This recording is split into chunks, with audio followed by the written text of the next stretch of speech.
Now allow me to introduce you to the first book in the Wrath of God series by C.M. Lockhart. You're gonna love them, you're gonna hate them, you're gonna love to hate them. Hello Unicorn, I'm Tiffany DG and we are back with another video.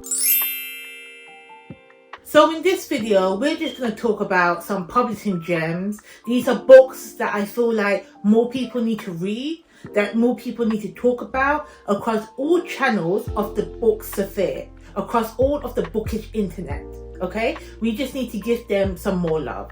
So without further ado, let's get into it. So the first book I have is by Sea and Sky, an Eshwan story by Anthony Bandelli.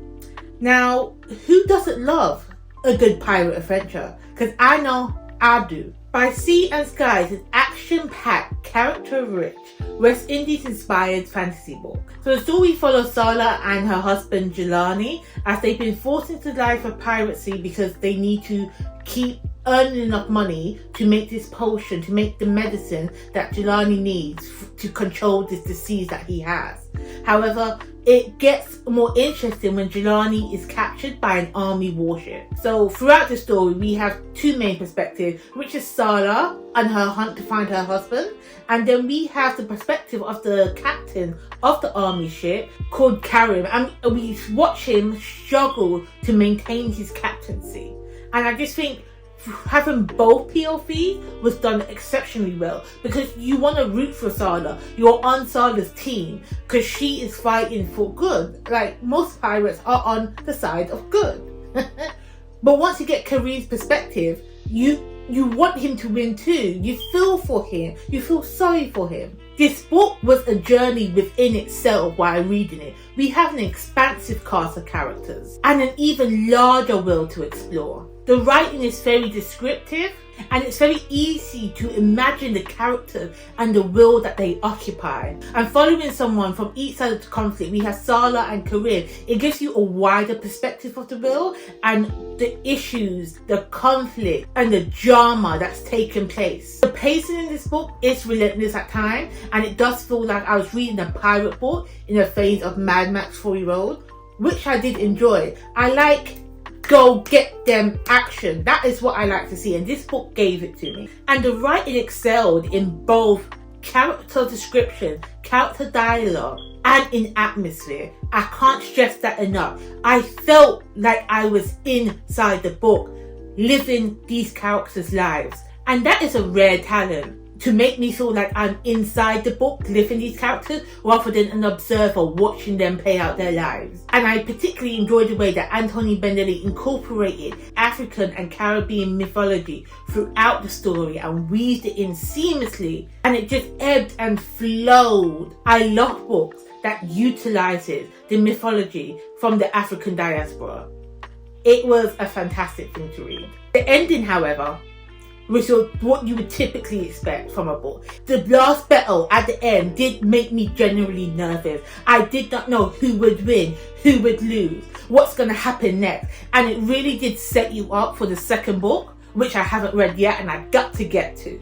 But if you have not read by Sea and Sky yet, if you haven't even heard of this book yet, I suggest you do. You've heard of it now. Go pick it up, go read it, and enjoy this wild ride, okay? The second book we have on the list is We Are the Origin by C.M. Lockhart. Magic, technology, and love are woven together to create this refreshing take on an elite assassins. If you love unapologetically black characters, own-world pantheon, a little bit of mystery, some political intrigue, and extensive world building, then this should be your next read.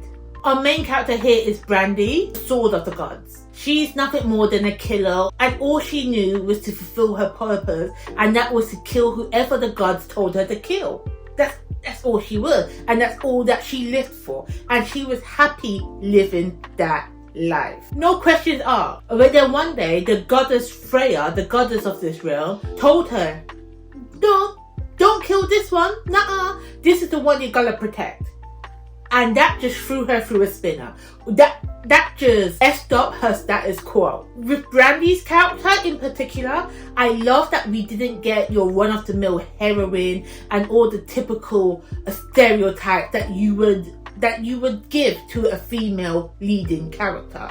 Okay, we got to see her living that assassin life, being as vicious as she was meant to be, as she was born to be. And it was riveting to go along with her. I enjoyed it so much. From the world building, to the characters, to the gods, to the twists that we uncover throughout reading the story, and the relationships that was built upon, that was broken down and put back together. This book was everything. C.M. Lockhart has created such a wonderful world and a great cast of characters. Literally each character in this world is well thought out, is well rounded, and they have their unique flaws. Okay, you're gonna love them, you're gonna hate them, you're gonna love to hate them.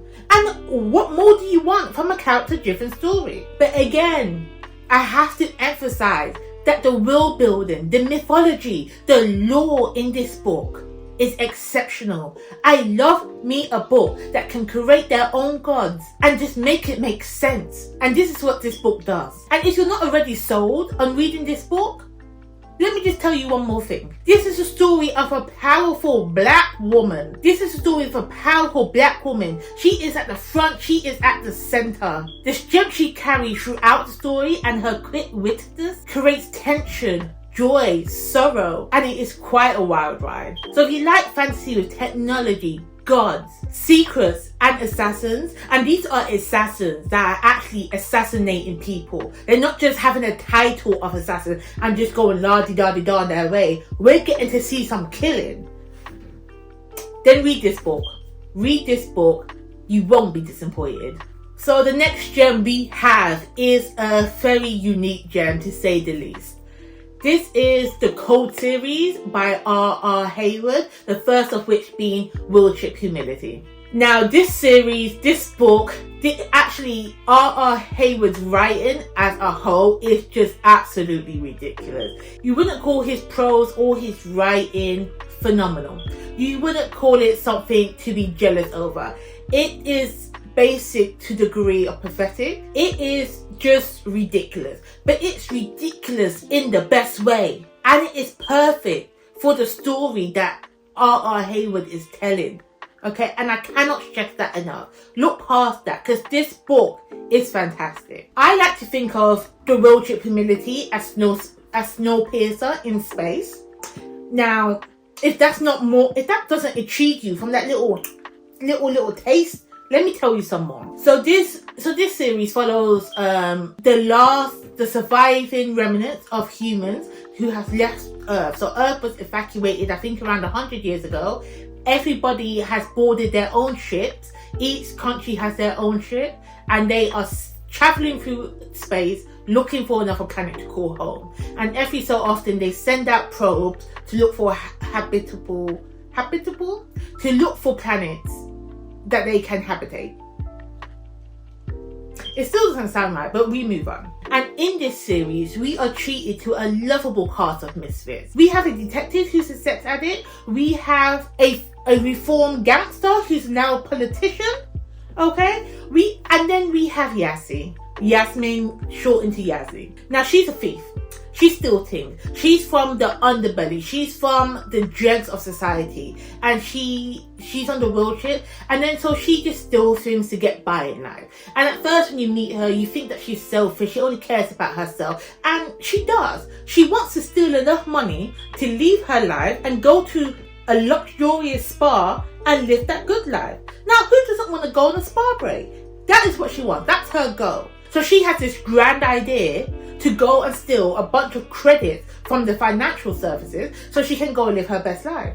And in order to do that, she needs help, obviously. So who does she get to help her? Sam, our lovable nerd, our lovable socially awkward nerd. He's a genius hacker. He can get into any system, and he helps Yassie get a fake identity to get into the financial services and steal the credits she needs.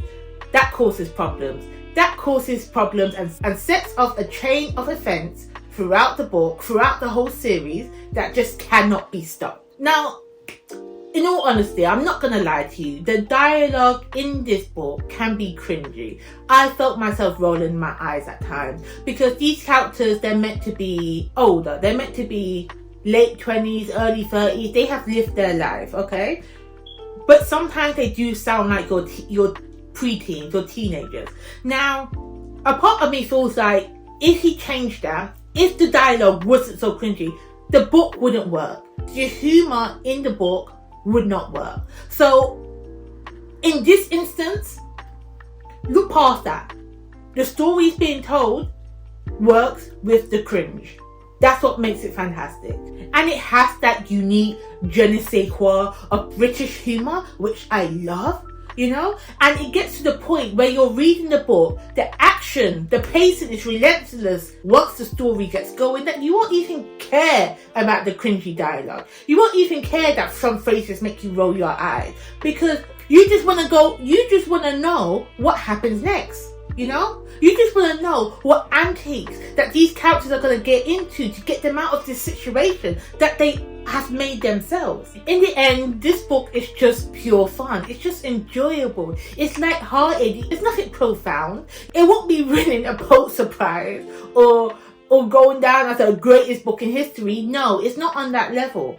But I've read this book twice already. Every time he releases a new one in the series, I go back from the beginning and read it all over again because it's so good and fun. And it's such an easy read. You can get through it in one sitting. You just need more books like this on your TBR, to be honest. The next one I have to talk about is Illborn by Daniel T. Jackson. Now, if you haven't heard about this book, or you just want a little taste of what this book has to give you, just read the prologue. Read the prologue, and if you are not hooked into reading the whole book and series after reading this prologue, then there is something fundamentally wrong with you, okay? Because that prologue is fantastic. It is one of the best, if not the best, fantasy prologues I have ever read. And that is saying a lot.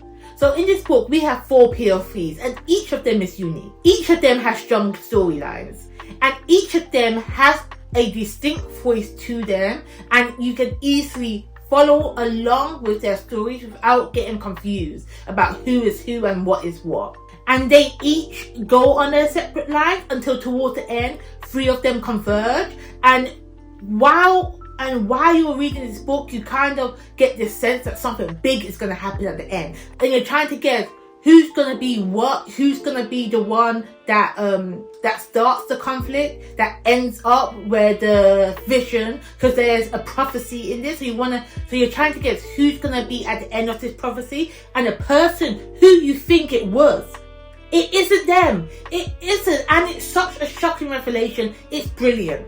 It is brilliant. So this book is set in a grim medieval world where the threat of war and religious persecution hangs across everybody's head.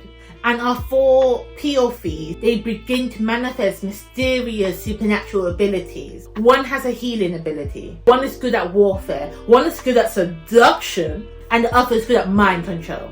And because of this, they are being hunted down by the church, because the church deems anybody that manifests these abilities, that shows unique qualities to them, are heretics, and heretics must be killed. Illborn is an incredibly rich, character-driven story with a heavy focus on faith, religion, responsibility, survival, and love. And this is a great start to a fantasy series from a debut author that just entices you from the beginning and doesn't let you go until the end. There's nothing more I can say to make you want to read it. Just, if you don't believe me, read the prologue and tell me how much I changed your life. So the last book I have to discuss with you today is Blood Over Brighthaven by M.L. Wang. Now, for all my fantasy lovers out there, you may have heard of M.L. Wang from her first standalone book, The Sword of Kaidan, which has got to be my number 1, my favourite standalone across self-published, traditionally published fantasy books of all time.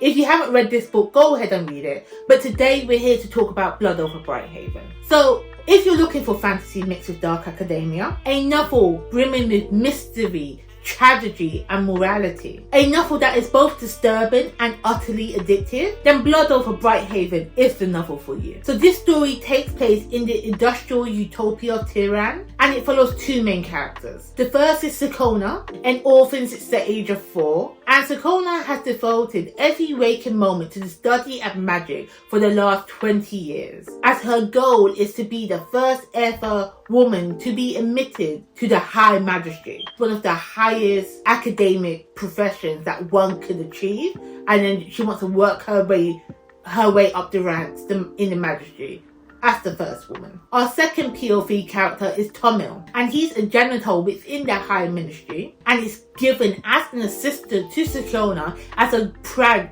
by her male colleagues, you know, because men are a bit stupid when they are threatened by a woman. But that is besides the point. So Tom was given to her as a lab tech, but he is also a refugee to this industrial city, this utopia. In the beginning of the book, you see his urgent and desperate struggle to reach the city limit and to get through the barrier to get to this place of safety. But once inside the city, those refugees, those people that made it in, are treated like dirt, like as the bare dregs of society. And that is Tomil's existence in this supposed utopia. So we follow these two characters as they are working together, as they are doing academic research, and they uncover a terrible secret that has ramifications for the world at large, that changes everybody's status quo. This book is dark academia, as it should be. It questions the foundations of academics, the ethics of research, and the elitism and greed of those pursuing academia for their own personal goals.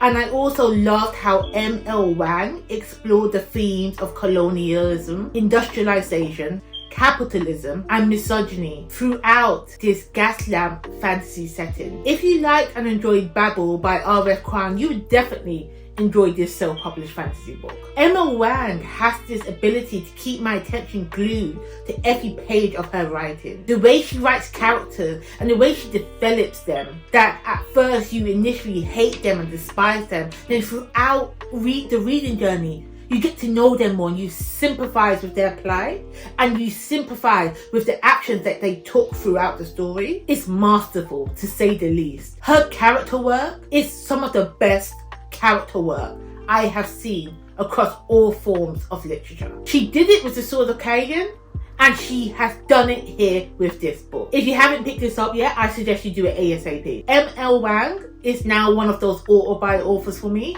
Anything she writes, anything she puts down, it's an automatic read, because I know I'm gonna have a good time with it. So that's it for me today. Those are the published gems. If you have read any of them, let me know your thoughts below. If you have some publishing gems that you feel like needs more hype, that needs more love in the books sphere, comment below with them and I'll pick them up if I haven't already read them yet. Okay? Well, thank you for watching, and I'll be back with another video soon.